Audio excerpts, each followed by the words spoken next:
Welcome to this episode of the All About Us podcast. I'm your host, Carl Allen, and today our topic is going to be Teen Anxiety No More, a conversation with Jovanna Vidal. How are you doing today, Jovanna? I'm doing so amazing. Well, thank you so much, first and foremost, for your service. And thank you for having me today. I'm so excited to have this conversation. Now, Jovanna, she's an actress, author, host, voiceover artist, and speaker, and you may recognize her from the wildly popular Dhar Mann videos. Now, I'm going to have to check these Dhar Mann videos out. Yes, you must. Okay, Giovanna's mission to support and empower teens has touched millions. And today we're diving into the inspiring journey in her best-selling book, Teen Anxiety No More. Giovanna, welcome to the show. How are you doing today? Thank you. Thank you. I am so amazing. Like, I'm feeling so good for this Monday morning. I'm like, bring it on. Let's bring the week in this way. I love it. Well, we have to generate this energy and excitement for our guests, and I'm very happy to have you on. I want to talk about your career and how it spans various different aspects, hosting, now writing. Can you tell us how your journey led you to write Teen Anxiety No More? Thank you so much. It's always nice when we get to go back as to why we're doing the things we're doing, right? And Hmm. so for me, I remember when I was in college, I used to be a big sister at, these cottages that help, kids who were struggling, right? Who What had seen college a was lot in that? their young life. I went to Pace University in Pleasantville, New Okay, York. okay. Yes. I've heard of Pace. Yeah, and it had a great business school. That's what I went to school Hmm. for. I majored in international marketing and advertising. And out of college, I did pursue my marketing career per my mom. She wanted Okay. me to be a businesswoman. She was like, "You are not becoming an actor." And so, of course, I had to oblige and do as my mom said. And I did for many years. And then I realized that I wasn't and so Hmm. I left my very cushy corporate job and I embarked first to Miami and I started dancing and acting in Miami. And then I jumped the big leagues to LA Okay. thinking I was ready. Hindsight, not so ready. But hey, I jumped, right? And the net appeared. And so I struggled as an actor here in LA for many years. And about, I want to say 6 years now, 5, 6 years, I got the audition that changed the trajectory of not just my acting career, but Okay. my impact, right? So you mentioned Dhar Mann. Yes, you must watch Dhar Mann, especially if you have your son. He may already be keen on it. But Dhar Mann Correct. Studios has changed our lives. All of us actors who started with him, essentially, they're like little motivational lessons that Okay. the teens really took on, especially during the pandemic when everyone was home. And so the channel catapulted quickly, Wow. and we all just benefited tremendously because we were able to be a part of it from the onset. Okay. So that Right. being said, I started my own YouTube channel called Your Journey Okay. because we have so many teens watching the show. That was who was joining me on my channel. And they kept Okay. asking questions like, how did you overcome bullying? How did you deal with peer pressure? Like all those questions we had as teens. And I was Hmm. like, y'all, you're asking way too many of the same questions. I am going to write a book for you because I wish I had this book when I was your age. So it's called Okay. Teen Anxiety No More.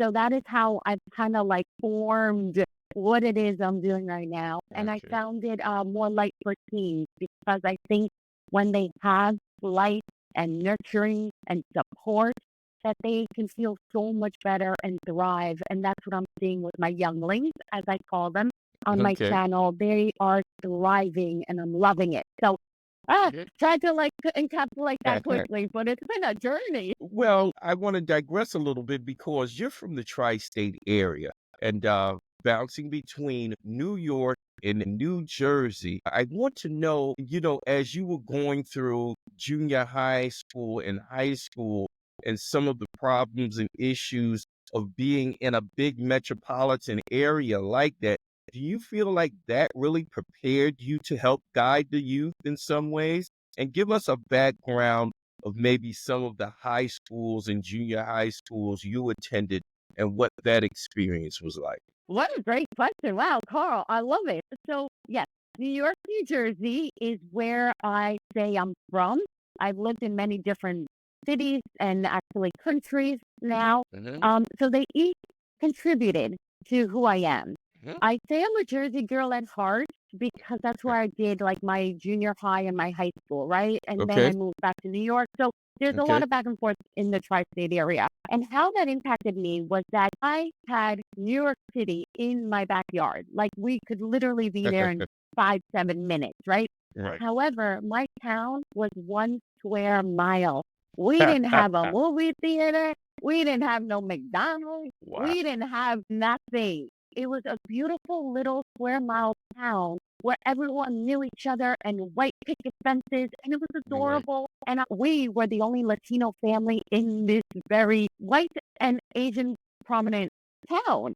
So that was interesting. Like when I come in right. here and they're like, "You're not blonde and blue eyes. Where are you from?" I'm like, "In Republic," and they're like, "Where? Where's that? What do you do? Who are you?" And I just remember being like, "Oh my gosh, like where is Dominican Republic?" Like I knew where it was. I grew Right, up going there, but to right, tell everyone where the Caribbean was at that time, when right. again, They had the no idea. accessibility to the Caribbean wasn't what it is now. It was Exactly. interesting. It was interesting because that contributed to my feeling different, alone. In a time in your teens where you just want to blend and be like everybody else. I Right. was not. And so that what I remember affecting me so much was when I was bullied, right? Okay. Not only for not speaking English well, for being heavier and all Mhm. the different reasons they picked on me like they do every child essentially, right? Okay. And so it was difficult. Junior high was especially difficult. I was bullied a lot. And in hindsight, I'm grateful for it because it really shaped who I am today. And it was difficult at the time, but I wouldn't be doing what I'm doing today if it wasn't for that experience. So, silver lining, I'm able to kind of go back and reach back to the kids who are being bullied now. Like for me, I had similar experiences because I was small. I'm still small. At 5'11" and 160 pounds at the most. But I started kindergarten when I was 5 years old. Most of the kids in kindergarten were 6 and 7 years old. So here I Oh, am, the smallest. And then on top of it, I had a speech impediment. I used to stutter. I mean, I stuttered bad. For wow. me to say, "How are you doing?" I go, "Ha ha ha, I'm doing." And so I had to take speech therapy courses. Like my first 3 4 years in school, and as time went on, I outgrew that. But it was a big thing of being bullied. People talking about you, people making fun. You're the smallest. You can't talk. What's wrong with you? And so various different children. You go through your own personal things, but Mhm. you can get over it. That's the message I want to give to you today. You can outgrow that and you can use that experience to help you shine and develop into the person that you're going to be someday. And look at you hosting now with that wonderful radio voice. Like, who Yeah, would have oh thunk my it, goodness. right? Well, I didn't think Who I would have a have thunk it? wonderful radio voice, but yes, yes, the stuttering is gone. I still a little hesitant at times, but yes, your book addresses critical challenges like fear, bullying, anxiety. What inspired you to focus on teens especially? Again, I just know there's a different way now, right? Had I known then what I know now, I would have had a very different experience. And I think that experience would have perhaps helped me sooner as an adult, right? So it took me so long to get over perhaps some of the like fear or anxiety. And it wasn't like the big like decisions in life. Like I could get up and move to Miami. I lived in London. Like I studied in London my senior year in college. So the big things were okay for me. I moved to LA by myself, drove cross country 3 times. Like I could do the big things, but it was the Okay, little things that I had like anxiety around, right? Like, okay, oh my God, they're gonna make fun of me, or what if I do this and they see me differently? Like all these little right, things that like wanna like stop you and derail your effort. Those correct, are the things that I used to struggle with. And I was like, wait a minute, if I was quicker to learn these things in my teens and then like it would form perhaps better habits in my 20s, then Uh-huh. I could be further along perhaps. And that is what I bring to my younglings on my channel. It's like life lessons that I wish I knew then. And it's not so that they could be like me, but it's to know that they're not alone, right? That other people undergo these things, that we all have similar issues, questions, concerns, insecurities, and it's not just them. Like, I feel like when you think it's only you, it like exacerbates the situation, and then you kind of wallow in it. But when you Okay. realize that we're all interconnected and we all are on this journey together, we coexist, then I think it eases that a little bit for the younger mind. And they can, like, maybe, expand a little bit more, take up a little more space, and know that they are worth it and needed in this world. Well, Giovanna, it seems as if you've traveled to a few different places. You've experienced a lot of different things. What was the most critical period in your life? I mean, where did you struggle the most at? At what point were you almost ready to give up? And what turned everything around? Can you explain that experience to us? Yes.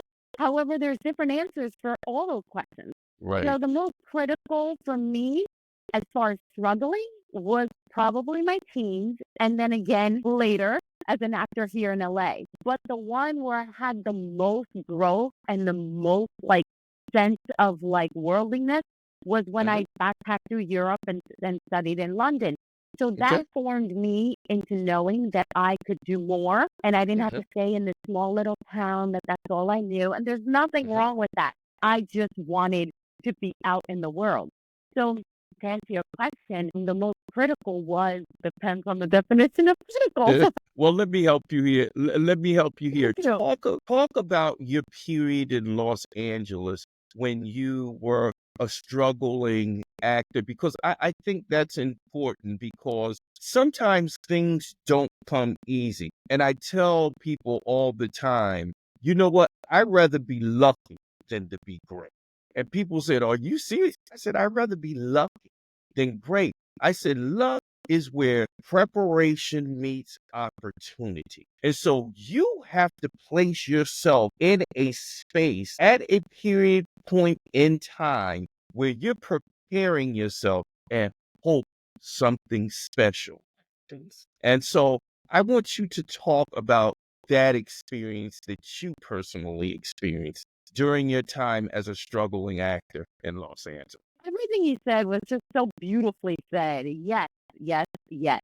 I moved out here in hindsight, I didn't realize what was happening in the world, but it was a bad time in the industry, in the world, in the country as Right. far as the recession and all these things. Uh-huh. So I came in here, it's like innocently, naively, and I just got hit real hard because in my mind, I'm Latina, I'm from New York, I'm Dominican, Caribbean, like I'm all these things. You're And then I right. get here and they're like, you're not Latina enough. And I'm like, Right. what? And what they meant was I'm not Mexican American In because that Mexico, is the yeah. biggest population in this country. So when Right. you think of advertising, they gear it towards the biggest You're right. demographic, which is the Mexican American You're right. demographic in the US. So when I would go in for auditions, I remember casting directors and like session directors or camera guys laughing at my Spanish or at me because I wasn't the stereotypical Mexican American. And they're like, where are you from? Where's your accent from? Even though I'm fluent in Spanish, it was very foreign to them. Damn, So yeah. here I am in another big city You where I didn't have come that here. Cholo lowrider accent. I went to UCLA. I got my bachelor's and master's degree from UCLA. Uh, You know what yes, I mean? yes, yes. So, So I went through a period where I had to try to fit into their mold, right? So my hair correct. is naturally this like, reddish, blonde, like all the lighter colors. Fire. I was darkening it. I was making it dark so I would look more Mexican. And I was doing this and this. But when I opened my mouth, I'm not Mexican, right? So there Mexican. was a big disconnect. So for many years, I struggled with how the industry saw me, how I saw myself, and how I knew I could be seen. And so there Okay. was a lot of years where I was like trying to like force fit, like, kind of like, I want to change the industry. And it's like little old me trying to change a whole industry, entertainment industry that's been Can't do around it. for decades. Like, you know it. But Can't when do you it. come in here with that like resilience and that like I want to prove to them that there's another culture other than Mexico in Latin America when there's like Uh-huh. 20 different countries, it was an Exactly. uphill battle and I struggled and that frustrated me. And you could sense the frustration when I walked into an audition, which didn't serve me, obviously. Right. So I went through this period where I was just in my own way, um, and it just made me depressed.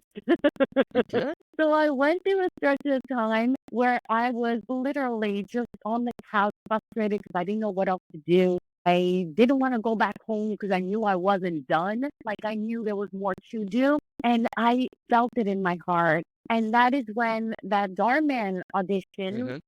yes. Well, how did you survive this period, from your arrival in Los Angeles to Dhar Mann? Did you get like small little roles, or were you working like a lot of people I know in California, when they're trying to get into the industry, they, work in restaurants, or, they do, various other different things. So how did you piece together your life until Dhar Mann hit? All of the above. So I worked at restaurants. I was a travel agent, a corporate travel agent from home, which was like the best job because I could still Uh-huh. make my auditions and I didn't have to Okay. like get my shift covered. I did MLM. I did obviously little gigs. So I still book Okay. things, but in the general market, not in the Okay. Hispanic market. So I Right. did have work here and there. It was just Okay. the Hispanic market that was I was struggling in. And Okay. so it's not like I didn't work, but as an actor, you never work enough. Right.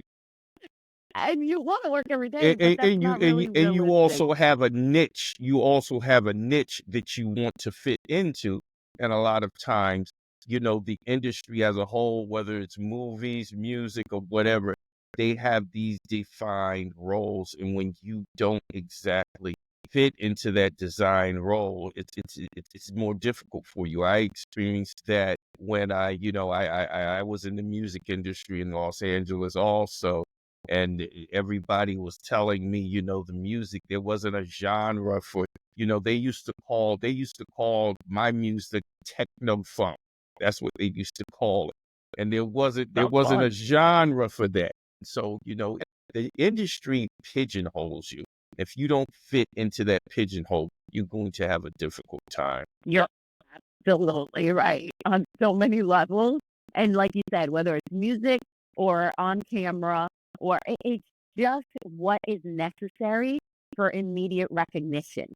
Something needs to fit into a cubby so that the audience, viewer, listener can immediately identify with what it is you're putting out. And when Correct. there's a disconnect, uphill battle. Exactly. So now you pieced your life together, and then how did you get the introduction to Dhar Mann? How did that door open? I auditioned. So, as you Okay. probably know, there are several websites that us actors pay for on a monthly basis Okay. to get audition notices. At the No, I time, I didn't know didn't that. have an agent. Yes, yes. So it's great because you have these opportunities that are delivered to your inbox, and as an actor, you spend a lot of your days submitting. So Okay. this was pre-pandemic where everything was in person. So Okay. we would submit, you get an audition notice, do your audition in person. Now Okay. you get an audition notice, you often film it at home and send a self-tape. But there were times where I had agents that were amazing and they were sending me out so frequently. Like I would audition 5 times a week. Like I was very Okay. lucky. And Wow. I booked a fair amount. And, Okay. as actors, just getting the audition is a big Big thing. celebratory moment and Right. I would get the callbacks and the avails. So for anybody listening who doesn't know, callback is when they're like, "We like you enough. Come back. Uh-huh. We want to see if we can connect you with the rest of the family or partner or husband, whatever." Right. At the time, when they were putting families together. Uh-huh. And then if they like you enough, they might ask for a second callback. Uh-huh. If they like you and they're like, no, we're putting you on a bail, that means those few days that the project is filming, you're going to Uh, carve out those days and you cannot book yourself for anything else. You are right. available to us. Uh-huh. Typically, that's among one or two of the top people, and oftentimes the other person will get the booking. So Right. you are on a veil. You really can't audition because what if it conflicts? But then you have to You're audition right. because if you don't get it, you want to line up your next job. So it's a Job, right. very tricky logistical, like piece. It's nightmares, especially if you had Right. a restaurant job where you're like, "Excuse me, Right. boss, can you let me go for audition callback?" It's a Uh-huh. lot to ask of any boss, right? So, But they understand. some some They understand whether they go along with it or not. It's another thing because a lot of people in the sure, industry, that's the job they do. They understand. they But understand. It's just how do you run a business with all actors in your exactly. team and then everyone Exactly. taking different times. It's nightmarish. And so It is. yeah, and so yeah, that is just a little smidgen of what actors encounter on a day-to-day basis. Like we spend a good chunk of our day submitting for potential jobs. And when you have Now an agent, you I'm can do gonna both. break you here before I want you to continue, but you mentioned these sites that aspiring actors can do their all, I guess book auditions. What can you give the audience the name of some of these websites? Absolutely, because there are some that are legitimate and some that are not. So I Okay. will absolutely tell you the top three or four that typically everyone knows to be legitimate and true to use. That would be Casting Network, and that is national, maybe even international now, where you pick your region.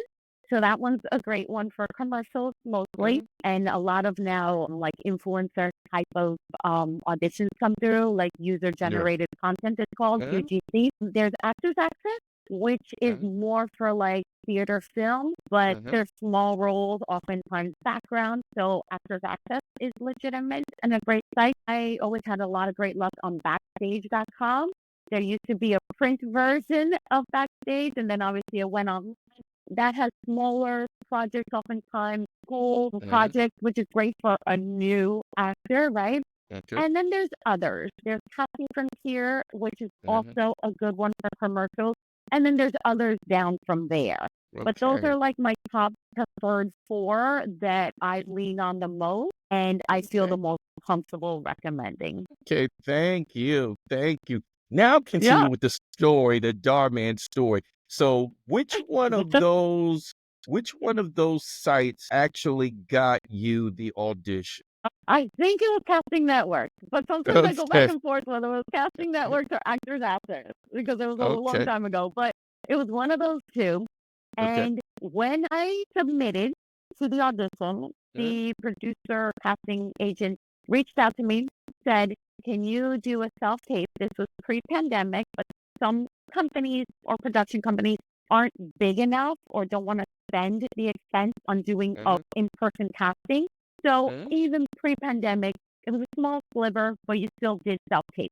I right. submitted my audition, and I actually have it on my channel, on my YouTube Okay. channel. And that one didn't get me the job. Uh, So I had to do another audition, which is very common. If they okay. like you enough, they just want to see you for different roles. And Uh, so I auditioned twice for Dhar Mann. I did my first show video, and then in the last 5 years, I've done over 70 now. So wow. it's been a nice recurring bread and butter, as we call it. Thankfully, I don't have to be in a restaurant because Dhar Mann really replaced that, Right. that sliver of an income for us actors. Right. So now what is the next stage for you in your progression? Where would you like to go? Uh from Dhar Mann? What are you looking forward to? What do you believe's down the road? What a fantastic question, Carl, especially this time of year, right? As we Right. begin to formulate what our next year is going to look like, right? This Correct. is a time of reflection. It's a time of like introspection. Uh, And so that's what I've been looking at. Like for me, I love to act. I love to be in front of the camera. I love creating characters. I love being on a set. Like more of that, please, always, right? Like, I Okay. wanna be the Latina Betty White. Like, I wanna be doing this till my music. Like, please, please, please. So that Okay. be it, TV, film, I just love Uh-huh. it. I'm not a Okay. theater person, like stage actor, but I love going to the theater, but my voice isn't that far reaching. That is on the acting front. I would also see that my progression with teen anxiety no more, Mhm. continuing to speak in front of the youth, going to school and speaking at big youth events. Like that is a Okay. big part of what Mhm. I love to do is Mhm. that,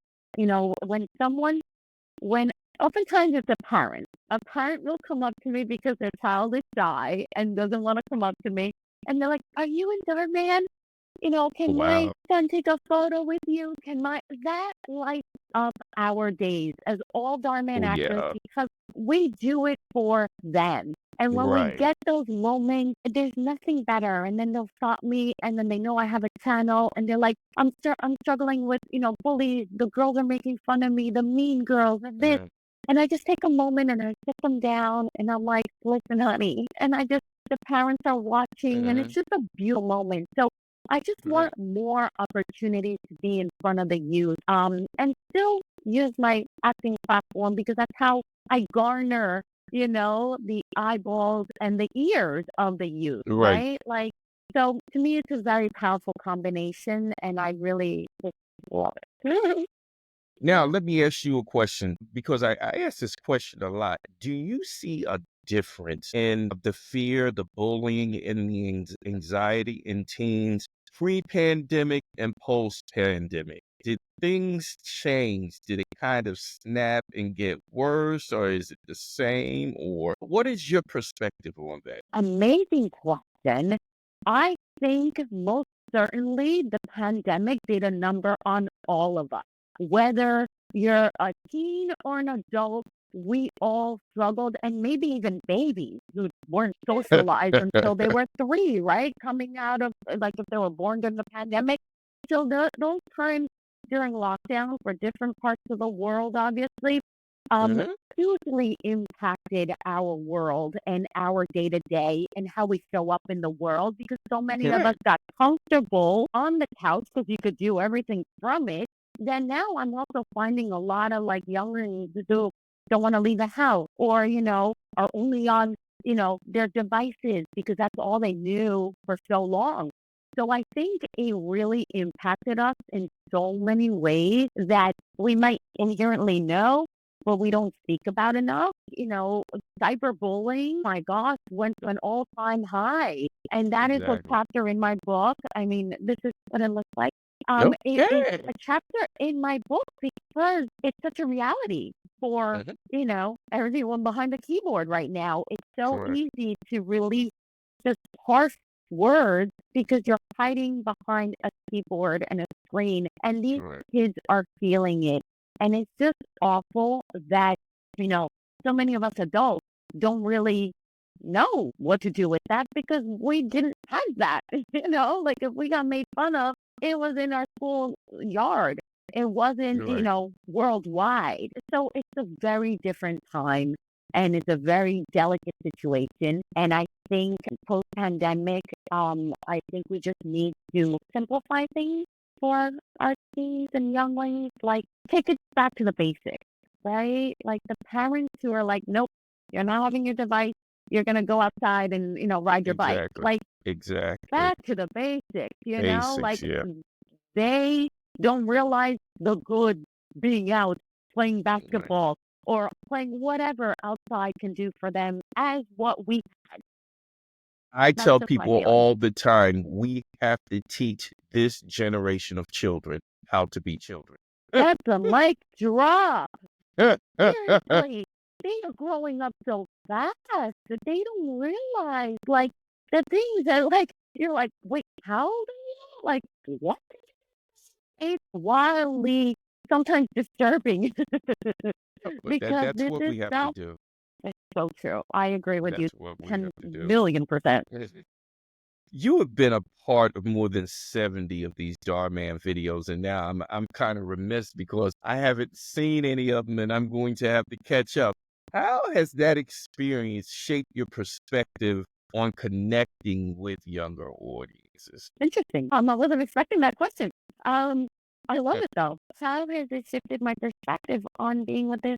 You know, so often I play a mom, Mhm. and I've played probably 3 of those roles were probably moms. Now, are And you a it's so mom in real life? I am not. Makes it tricky, right? So I am not a parent. However, the teens I connect with the teens, right? They Okay. really, you know, that time in your teens where you like separate from your parents and you don't want to be seen with them because you're Mhm. embarrassed and you're like, no, I want Right. to, hang out with you. Mhm. That's when I connect with them, right? Okay. Because at certain points, we kind of distance ourselves as, young adults. And then we come back to the family, I think, in our mid 20s. But that stretch of time Mhm. where it's so difficult, oftentimes, for parents to create that like trust bond, right? That's when I think the teens are like, wait, they call me their YouTube mom, their Insta mom, because that's essentially what I've become Right. from afar. And it's really interesting because I always thought I'd be a big sister, but they're calling me Right. mom. And I remember the first time I was like, not being a parent, especially. So in my book, I asked for the parents' permission to speak Mhm. to their children as a non-parent, right? Because I really value that relationship, and Okay. it's not like the sort of thing where I ever want to like bypass or step on toes. That is so not it. Mhm. I want to supplement, right? And be in the ears of the teens when their parents perhaps aren't there, right? They might remember Insta mommy, as they call me, Mhm. saying XYZ. And when they find themselves in a difficult situation, being pressured to do something they don't want to do, then maybe they might remember my voice in a moment when they want to rebel against their parents. And Okay. that to me is like such a beautiful result of it all that I It hear a is. lot from parents and the teens. And it's like, wow, right? It takes a village. It takes To a raise a village. child, it does. It takes a village. And if I could be part of your village, like, please use me. Mhm. I want to Okay. be there as well. Now you stated If I so you answered your play. question. Yeah, you did. You play a lot I of think mom. Yeah, you did. You play good. a lot of Dhar Man mom roles. So is it the Mhm. same mom? Is it the same role all the time, or is it different disconnected skits? So you don't go by the same name every episode No, that's the question I thought you were then. gonna ask prior when you threw me off a little bit, I but I flipped loved it it. around a little. I love it. Love it. I love it. No, quite often top, I've been like the same mom in like a series with the Mhm, same child maybe 2, 3 times, but mhm. still oftentimes we have different character names. So Okay. all the kids know all my character names, and I'm like, "Which Wow. script was this?" I'm like, and then they have to describe which Eh, mom I was. you have to go So back into no, your that memory bank. I'm sorry, but the Amazing. memory banks aren't as, reliable sometimes at this Okay. age, and so different moms, different roles, and so it's been essentially over 70 different roles, and that is what has been so amazing as an actor on Dhar Mann, like, amazing. Okay, so what inspired you to actually well, you stated you started seeing or getting asked the same questions over and over and over again, so that's why you started writing your book. What year did you write your book, and what year did you complete writing it? Okay, Carl, you're not gonna believe me, but I'm gonna Okay. say it regardless. Okay. Started writing my book, officially sat down after a book writing conference I took in 22. I Mhm, went in like May, June to mhm, this conference in 2022, mhm. and I published on August 22nd, 2022. You're like me. You're like me, very much so. You're very much so. See, I hate to say it, I'm a procrastinator. I wait till the very last minute to do everything. But see, that's when my superpowers engaged and I can just kind of like power through everything. That's how unfortunately I operate. I do everything at Really, the right? yeah, unfortunately, that's how I operate. I wait to the very last minute and then engage all my superpowers and plow through it. And it always turns out great. But no, me and you are alike in that sense. So you published this book August of 2022. And how was it initially received? And how did you present or promote the book? Great question. So I say that because in 3 or 4 months, I was able to write, edit, and publish my book, and Amazing. it became a #1 bestseller. And I say that because it was a download. It wasn't even me, almost. It was given to me, and I just had to stick by the keyboard and just do what I was being told to do. And at that time, I actually stopped auditioning. I was like, Mhm. I cannot be taken out of writing this book sometimes for a day because that's how long doing a self tape can take, especially Wow. as a female. Hair, Mhm. makeup, lighting, Right. filming, learning the line, editing it. It Mhm. can be a full day process to deliver one self tape, which is quite Right. frustrating because it used to be like a 2, 3 minute audition. Hi, my name is Jovanna Vidal. How are you doing? I Mhm. deliver my audition. Thank you. Next. Like literally, I would spend the 2 hours going to and from the audition way more than the 2 minutes, obviously, in the Mhm. room. So it Right. became a big, arduous process to do your Mhm. own self tape. I chose to not audition because I was still acting. So I still got my Right. acting bug taken care of with Dhar Mann. So I had the best of both worlds and I was able to finish the book very quickly. Mhm. I promoted it on my social media. I Okay. promoted it and still do. I really do heavily promote my Mhm. book because I think it's an ongoing thing. Mhm. I sent emails, book signings. I travel always with my book and I give Okay. copies whenever I see someone that I think can benefit from it. And it's So, on Amazon, correct? it's on Amazon, yes. So let me give Yes. you another visual. That way Yep. you know it's yellow and We'll orange. have a link. We'll have a link to Amazon and the Dhar Mann show. Oh, Yes. thank you. I'm just so Yes. proud of it. I really am. Yeah. I'm proud when I hear back the feedback that it has helped someone, and that is what we're here in this world to do, right? To Right. lend a hand and help the next person. But it's amazing though, this book, I'm amazed by it because it wasn't just a #1 seller. It was a #1 seller in 5 categories. And to me, I didn't even know there were categories of #1 bestsellers.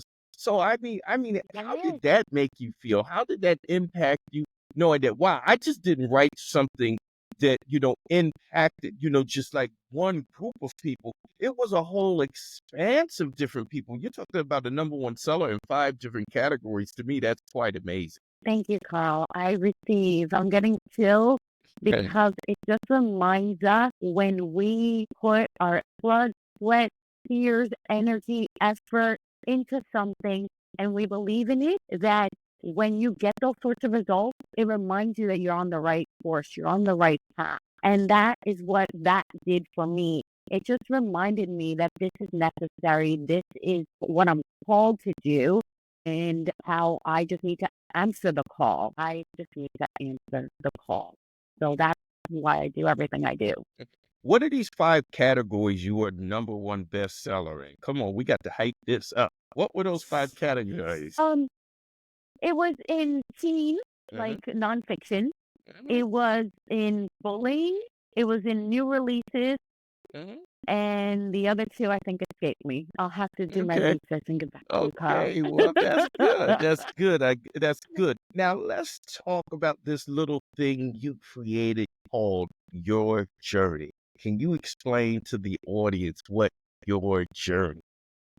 So near and dear to my heart. So Your Journey is my YouTube channel, and Mhm, again, I created it right before 2020, so before the mhm, book, and it was an opportunity for me to have access point to the Dhar Mann fans, right? They kept mhm.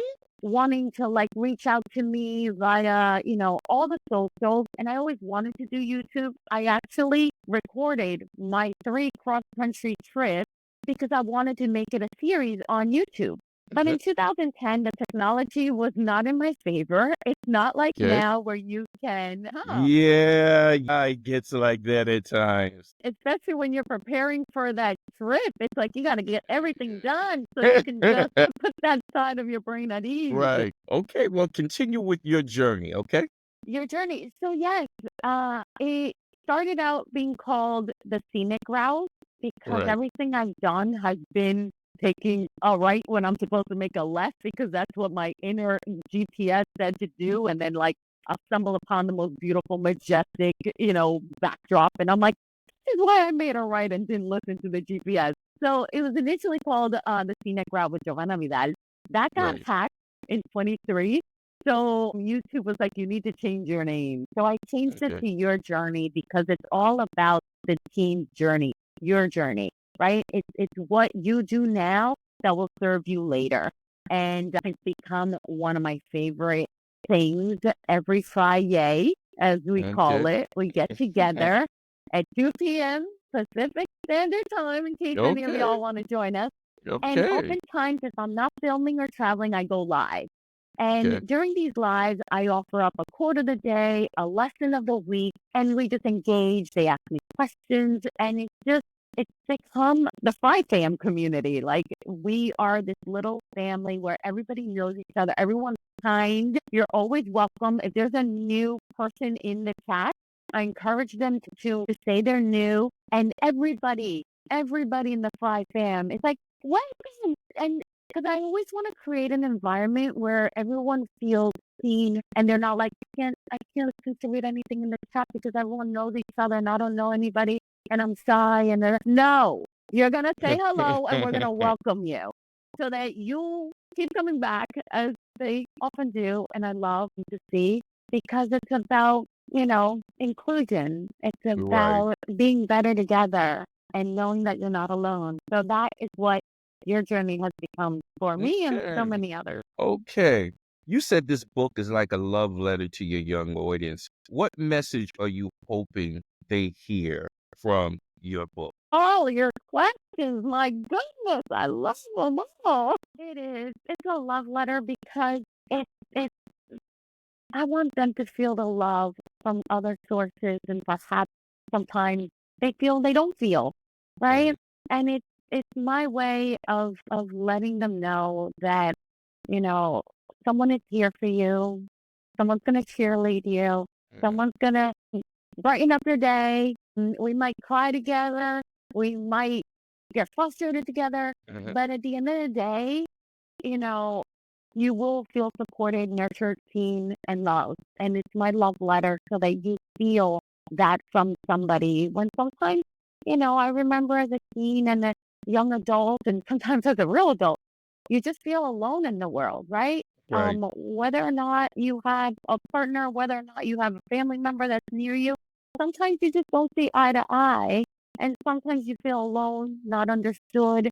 And that is where I want to step in because everyone's doing their best and parents are doing everything they can. And oftentimes Right. us, younger, when we're in that stage, we don't see that until we are an adult and we're like, oh, mommy, you did so much. Oh my goodness. And here I Right. was being a brat, And that is like, wow, wow, wow. So, and sometimes the kids don't have someone who supports them in the household. And I've encountered that a lot, where a lot of younglings will tell me, "You're the first person to ever tell me that you're proud of me, that someone's proud of me." A And I'm lot like, of kids are wow, raising themselves almost. It's bad. It's bad. Parents are struggling and going through so many problems. They've forgotten the concept of family and what uh, family is supposed to be about and the basis of the support system.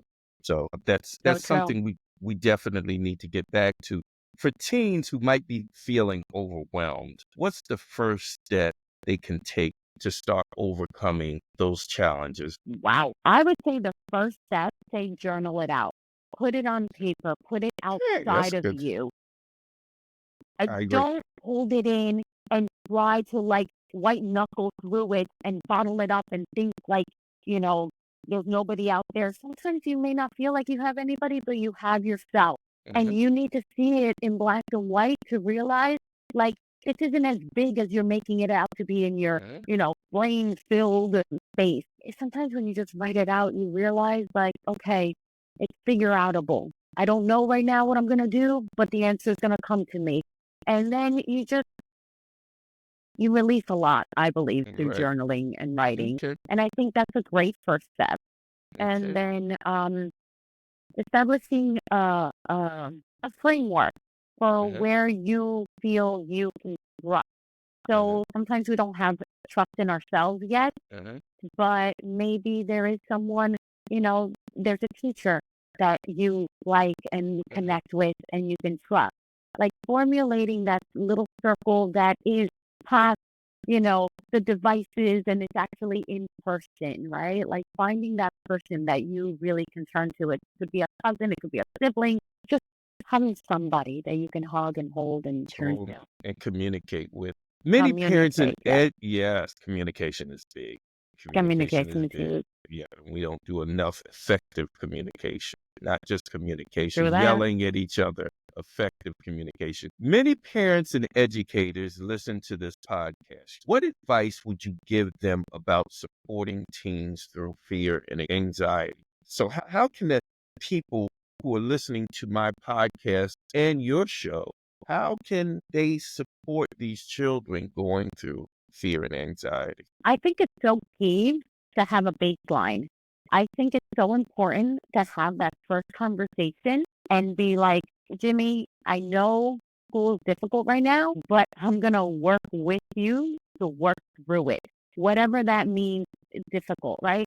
So whether it's the bullying, because so many times I feel like kids don't turn to their parents Mhm. because they don't believe that the parents are going to take their side, right? Right. I remember that was my case. Like, I was afraid to tell my mom about being bullied. Like, my mom found Mhm. out reading it in the book. She's like, "What? This Right. kid was bullying you." I was afraid because when I grew up as a very strict Latina in this very conservative household, Mhm. it was if you cry, I'm gonna spank you to give you a good reason to You cry. just Like, there cry, were all these exactly. things that we were It was all these rules we had, yeah. Mhm. scary, and I was like, "I'm gonna get spanked because I'm That getting in trouble in trouble school is with the school. kid because I'm not defending myself." Like, I it already have became enough trouble. I don't need to add any more to it. that was my experience, and I Yeah. speak about my experience because that was exactly what not to do, right? Mhm. You have to tell somebody that you trust, and the only way you're gonna get to that trust is for the parent to meet them in their place, "Jimmy, I understand you're going through this. I am with you through this." And, because I think so often kids, think there's this separation with the parents when in actuality the parents want the best for the child, but like Right. they don't understand that, Uh-huh. conceptually.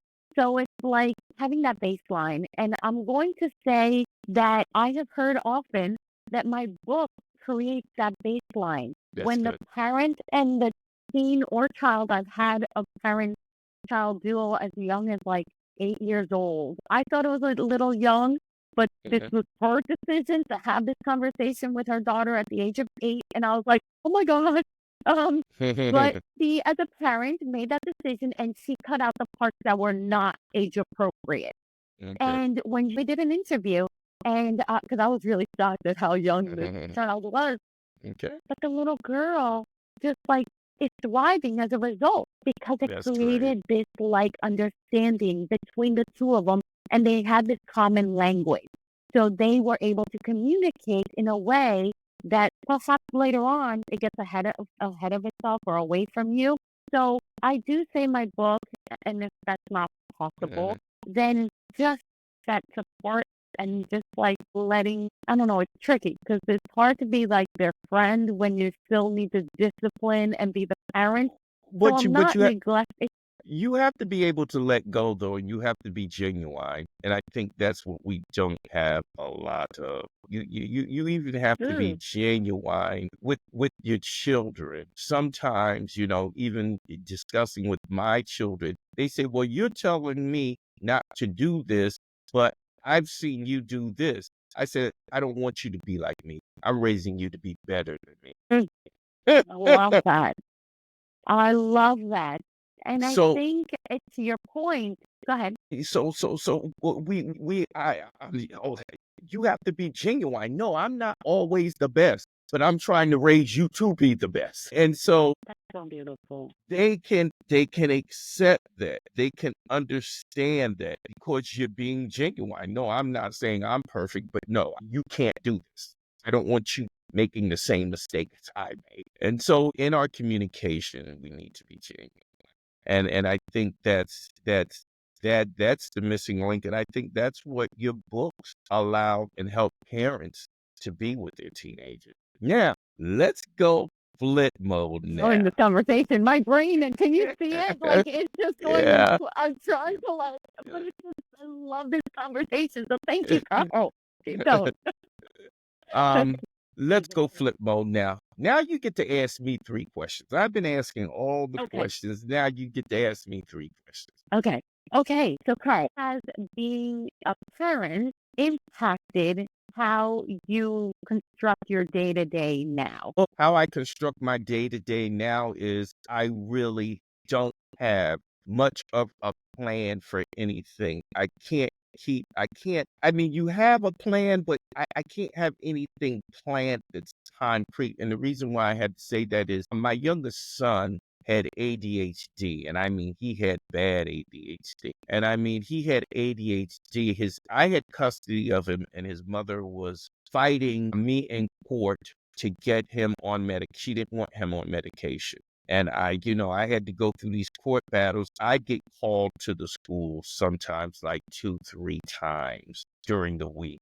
If I was at work or if I was in a business meeting or whatever else, Alex would be on top of the wall units in the school, throwing erasers at the Mm. teachers and at the students, or he'd be there biting the desk, or sometimes he would say, "I'm hearing voices," and then I have to go and pick him up from school and then take him down to the psychiatric ward at the hospital, and they'd have to test him. Sometimes he'd have to stay overnight. So I had this built-in thing that I had to have a life, but I was a single parent and I had a son, and my son came first. And so I programmed myself never to get angry at my son because he didn't cause this problem. He was born that he was born that way. And so I just had to learn how to be flexible and tractable and just roll with everything and even try to make the best out of bad situations. And so that's how and that's what I do now. You seen even with Ben popping up, that was unexpected. But it said, hey, things happen and it doesn't stop nothing. You just roll with it, and you What you do? so that's what I learned from raising my children, not being so set, so firm, and being able to make the adjustments and being able to roll with unexpected things and not blame them for it. I love that. And may I ask, what are their ages? My goodness, I have 5. Wow. Yeah, yeah. Desiree is probably, let's see. Desiree is probably 41. Oh, Marcus is probably 39. Tiffany is 30. Dante is 22. No, 21. He'll be 21. He's 20 now. He'll be 21. And Alex is 18. And wow. Al Okay. Well, I was and not Alex expecting Alex that. is So, Alex is still the only one at home. I'll be 61 in a month. So a lot of people are shocked. oh, you were going to say like 10, 12, because you say school, and I'm like expecting school age. Okay. So, okay. Bravo to you. Okay. Wow. I wasn't expecting that. Okay. Second Um, question. how do perhaps now your adult kids teach you? Like, what do they teach you perhaps, or what have you learned from them now that perhaps they're parents or, My adult kids kind of like, I don't wanna say stay away from me. Uh, how can I say it? I continue to parent. I continue to parent, and so, they don't like things being pointed out to them. So they kind of they kind of try to avoid me. I have this do things right the first time attitude, and I don't like mistakes. I don't like mistakes. I believe that mistakes, slow you down and hinder your growth, and they give you excuses. So I don't like to hear excuses. So my children, they kind of avoid me in that sense. They avoid me in that sense. So I mean, we do interact, but it's kind of, there's a little space there because I'll begin pointing out things and directing some traffic still, even though they're adults. in your defense, it's not just you. My mother and more my mother. My father's barely. My mother does the same thing. And I think as children, it's so hard to hear that they're right. And you're just like, why is it that you're always right? Why? Exactly. And that's hard hitting when you have to like come to that realization. And sometimes it's a little too late. And you're like, I would have just listened to them. But that's Right, and part a of our lot of journey, times right? it's in that situation where you told them this was gonna be a mistake, "Don't do this, you're making a big mistake, you're making a big mistake," and now they done made that big mistake, and now they don't wanna talk to you because they don't wanna hear, "I told you so," and don't wanna have to go through all they have to go through in order for you to help and assist them and give them the correct information for them to get out of it. But that's just part of being a parent. Third question, if you're finished Oh my gosh. I have 2 questions for my 3rd question. I'm trying to decide which okay. one.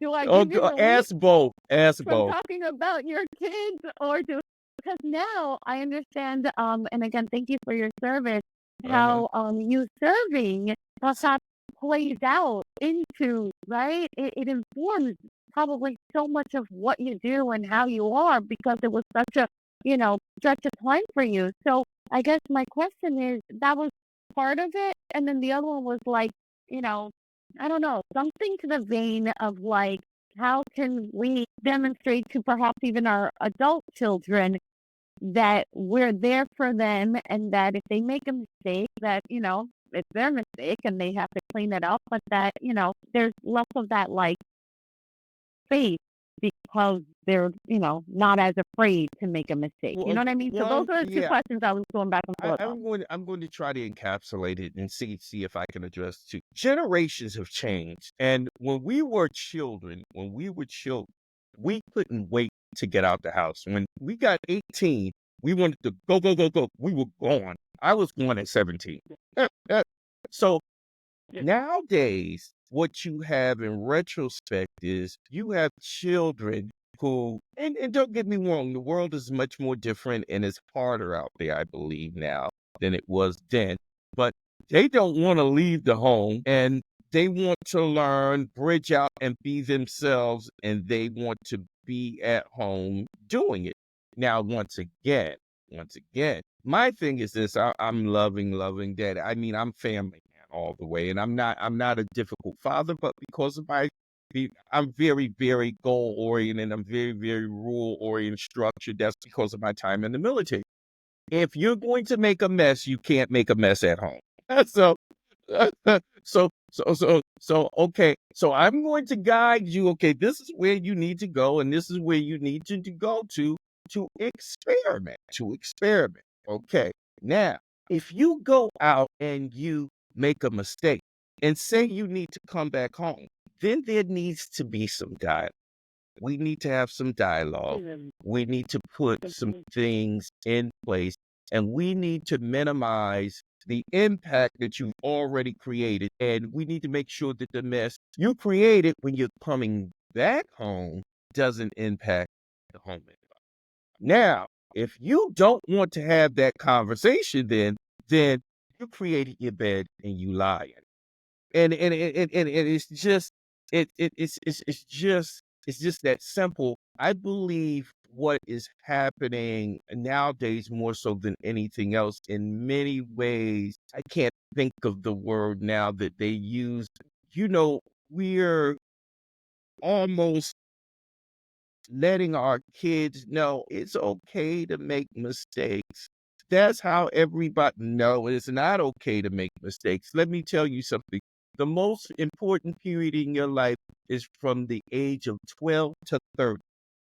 You screw up those years, you have a long uphill climb and reaching success and becoming the type of person that your best person.